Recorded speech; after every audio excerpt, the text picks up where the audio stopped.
I'm suddenly feeling very pregnant and very northern. Are there any other northerners in the room? We'll add subtitles, so it'll be all right.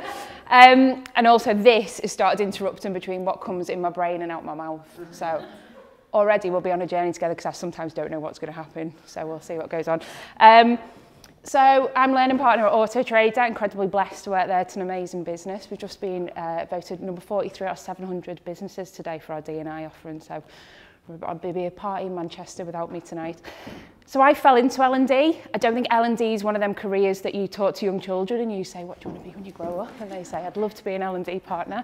I used to say I want to be Linford Christie or a hairdresser, so I'm very far away from my original childhood dreams.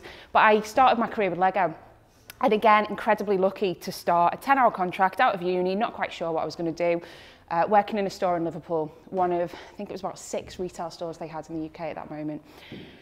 And it turned into this 5-year absolute whirlwind of a journey with travelling and self-development and loads of skills that were absolutely just never ever dreamt of I would have going into that career. And the thing about Lego was I had an amazing culture, but the key piece was we had this sort of nirvana, and it's only now further on in my career when I look back and I think what was happening there that I realised how incredible it was. And it's that magic formula that all of us now who work in L&D and HR and culture and operations that we work really hard to try and recreate. We had NPS scores that most retailers would fall over for, mystery shops, 95% plus engagement scores. Anything below that was seen as an absolute failure. If a manager got below 95, you in the meeting rooms, you were pretty much ostracised. We had double-digit growth for coming up to 10 years. You could go and speak to anyone in that store and any store you go into, and they could tell you clearly our values, our motto, why they were there, and why they were proud to work there. And it's only when I look back now, I realised what I was doing towards the end of that was L&D. I didn't know what it was called then. I came out and pretty much floundered for a little bit and wasn't quite sure what it was. And then fell into my full-time L&D manager roles. So I sort of meandered my way through. And I've found the last year and a half, a bit of a social pariah at networking events, being a good L&D'er, going out, chatting to people, talking to different businesses, talking to different people. And I've started to become a little bit frustrated with where we are in the industry. And this frustration comes from a point that I think people who work in L&D are some of the most incredibly talented individuals. The amount of skills we have to have crazy, and the amount of stuff we put up with to a large degree is really, really big. And I think for us, we deserve more than what we're currently giving ourselves. So what's the gap between that nirvana we had in Lego and where I am now? Now I've moved into formal roles. And the thing to note is we did not have an L&D team at Lego. So creating all of this without an L&D team, why now with the tools, the people, and what we need in place, are we not creating that again? So one of the big things for me is that there's still a large proportion of the industry that deals in transactional relationships. We still put ourselves at centre, stood on a stage, declaring our knowledge to the world. I work in a tech industry now. We're a tech business. It's an agile workforce. I deal with people from tech devs to sort of sales teams. There's absolutely no way I can be skilled across every single function in that as well.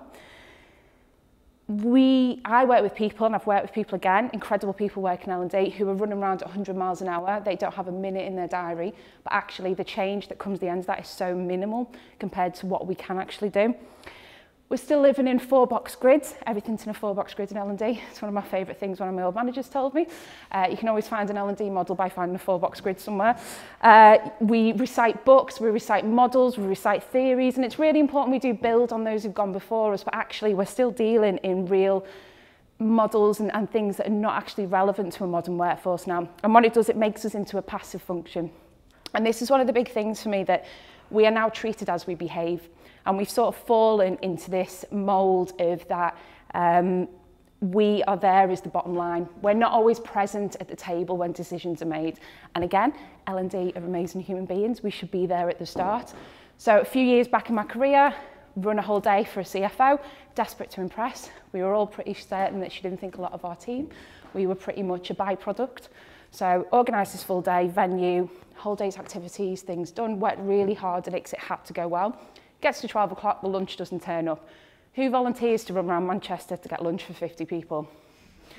Now, I don't know any other manager in that room who would put their hands up to do that. The finance manager certainly wouldn't.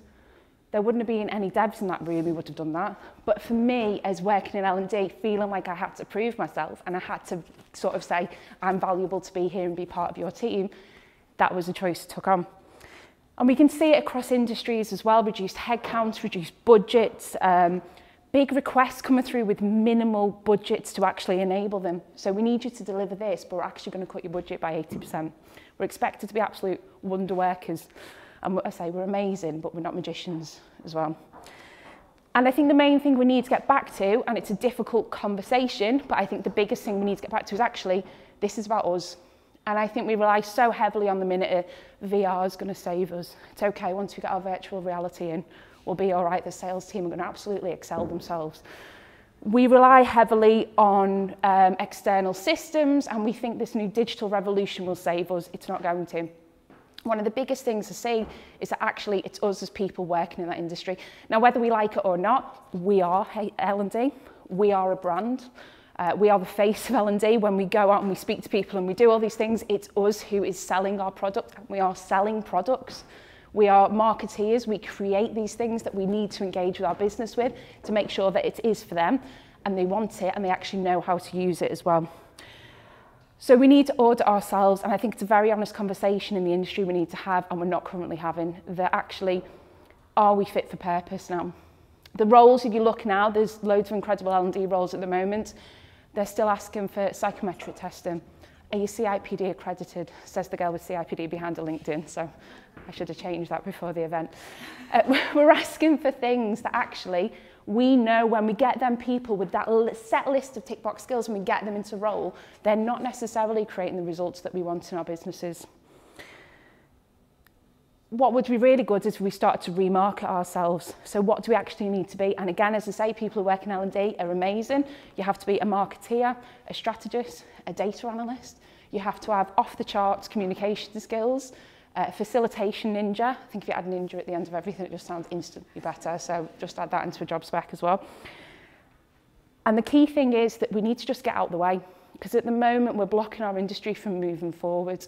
And until we do that and really assess if we have the right people in the right roles and we're demanding the right things from people, we're actually constantly going to be holding ourselves back and keeping up with these frustrations. Thank you.